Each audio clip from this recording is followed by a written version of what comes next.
Hello, hello, hello, my YouTube subscribers and subscribers to be.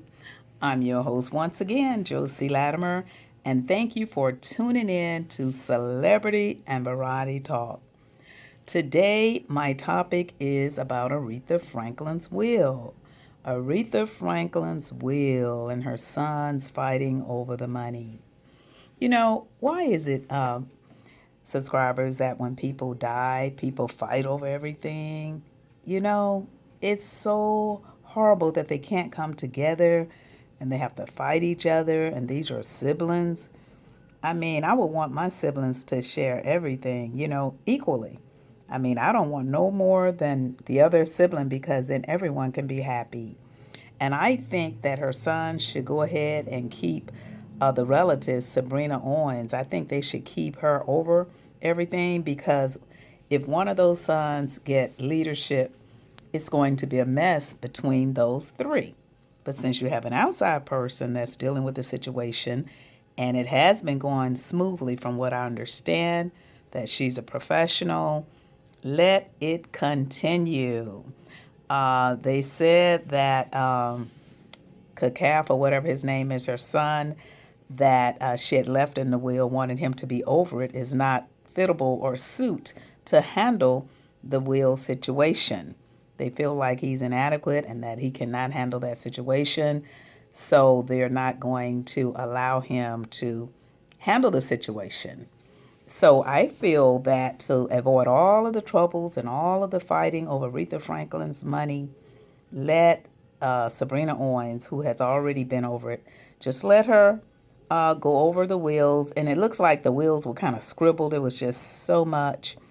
And the son that she had left it to wanted an expert to kind of sort out the will because she really scribbled. I mean, she was really working her mind trying to find out now who's been good and who deserved my money. And because when you work hard, you guys, you don't want someone to get your money and to just blow it after all the hard work you put into it to make a life for your siblings or your loved ones or whoever you want to leave your money to.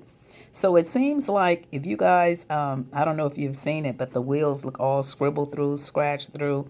It looked like she was changing her mind, changing things around, and she really was trying to work her mind to find out exactly who she wanted to have her money. So what I would do if I was the boys, I let Sabrina Owens continue to be over the wheel, and basically I would just split it in those three ways or however many ways she had it for her sons. Even if she gave one more and scratched it out or whatever, just to keep down the confusion and so everybody could feel equal, I would just go ahead and just say, look, let's solve this. Let's be intelligent young men. Our mom, she left this money for us so that we could be happy. Let's go ahead and just split it three ways. Just split it three ways. Split it those three ways and be done with it. And that way you don't have to go through all this because the more you fight, the more money you have to spend. And these attorneys are steady getting paid. They're really, really getting paid. So they like it. They like it. They like to go back and forth to court because they're making money. While you're fighting, they're getting paid. So if I was the young man, Aretha Franklin's sons, I would go ahead and just say, let's just do it three ways and be done with it. Everybody can have an equal share. Nobody have to fight. We don't have to fall out as siblings. We've already lost our mother. Let's keep this family together. So why is it so hard to do that? Because you can't take the money with you like she didn't anyway. But people, for some reason, they think that this money is going to keep them alive and around, and they fight.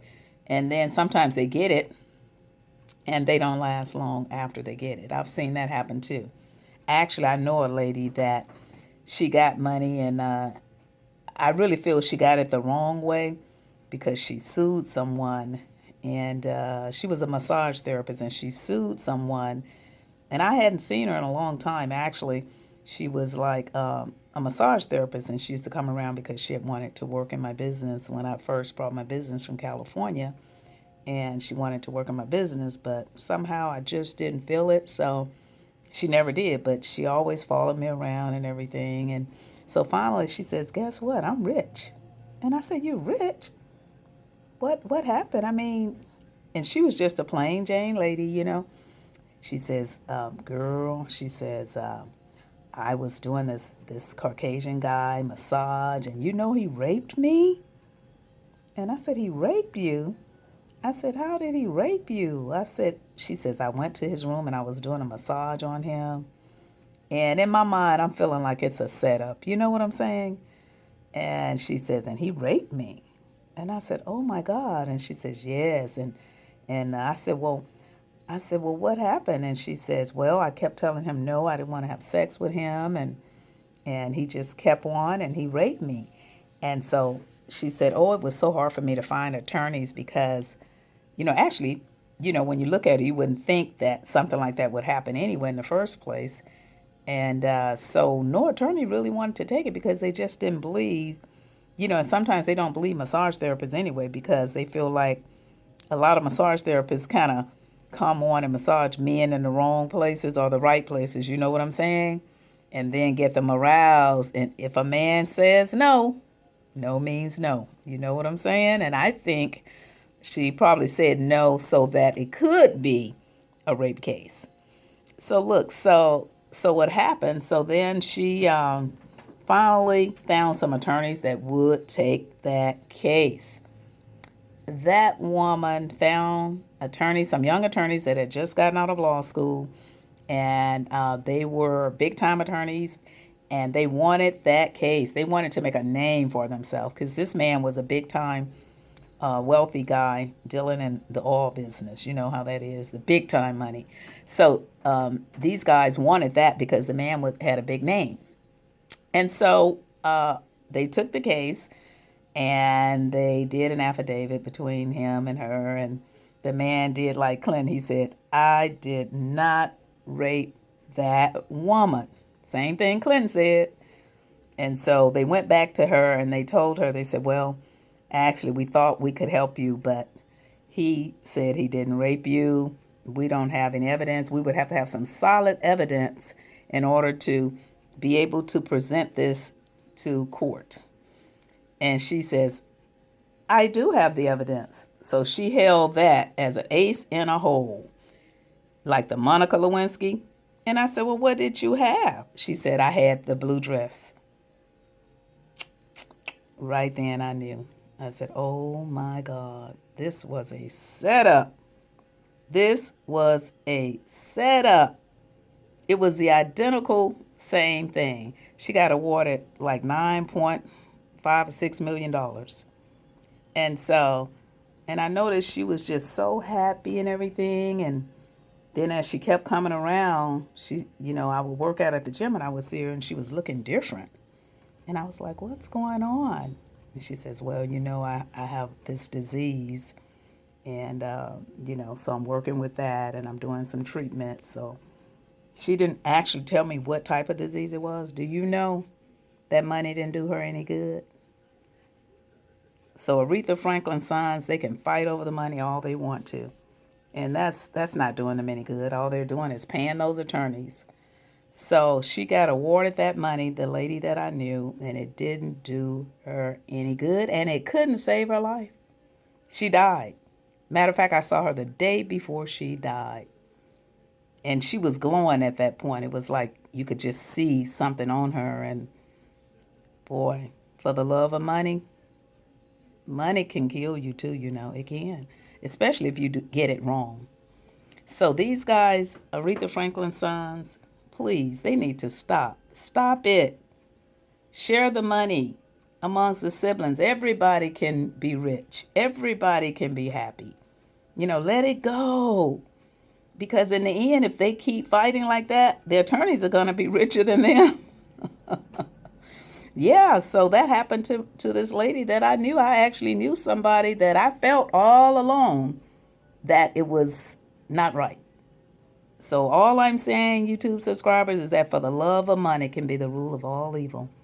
And she died, and she didn't get a chance. Matter of fact, her daughter enjoyed everything, and her daughter was even fighting over money.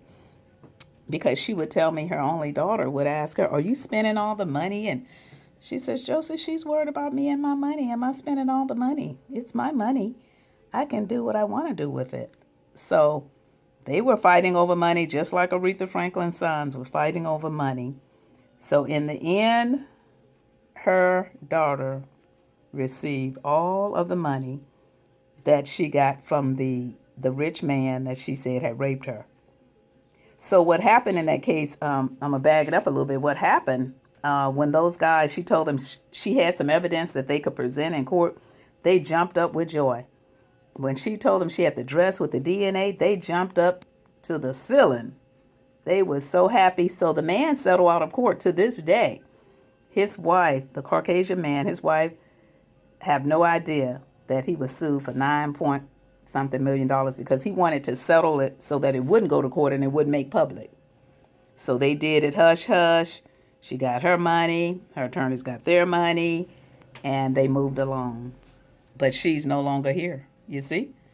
So what I'm saying, for those boys that's fighting over Aretha Franklin's money, you're all siblings, share and share alike so everyone can be happy. And I'm sure Aretha Franklin, because the will, it was all scribbled up, so she was confused anyway in what she wanted to do with it. That's why they had to hire experts to try to sort it out, what she was saying. So to just solve all that, let Sabrina Owens, that relative, go ahead and take over the will and then just sort it out and make those boys evenly, split it evenly. And what I would do is whoever she left anything else to, I would give them theirs. After they get theirs, then I would just split it 3 ways. And that would be the end of it. Stop paying the attorneys because in the end, you're not going to have that much. By the time you get through paying them and they keep putting it off and going to court. And, I know a friend of mine that was going through a divorce and they kept putting it off and putting it off. All that was doing was helping the attorneys. So with that, YouTube subscribers, what do you think about Aretha Franklin's sons fighting over the will, fighting over the money? They're saying that this one son that she allegedly left executor over the will is not fit. And you know what? Sometimes that can happen to whereas, like me, when I made my will in the beginning, it was suitable for the people that I made it out to. And then as the years went on, those people changed along the way, which means what? They don't deserve to be in the will, or they don't deserve to be, to get as much as they had that I was going to give them. So that could be the same thing in her case, which is why they're saying that the person that she left her to is not fit to be over the will. So what do you guys think about that? People are still fighting over Aretha Franklin's money. And as I said, for the love of money is the rule of all evil. And with that, I'm going to end my show, but let me know what you think in comments. And please click subscribe, like, and share. And I'll be coming back with more of Celebrity Talk with Josie Latimer. And thank you for tuning in. I'm your host, Josie Latimer, and I'll see you next time. Click subscribe. Bye. Tell a friend.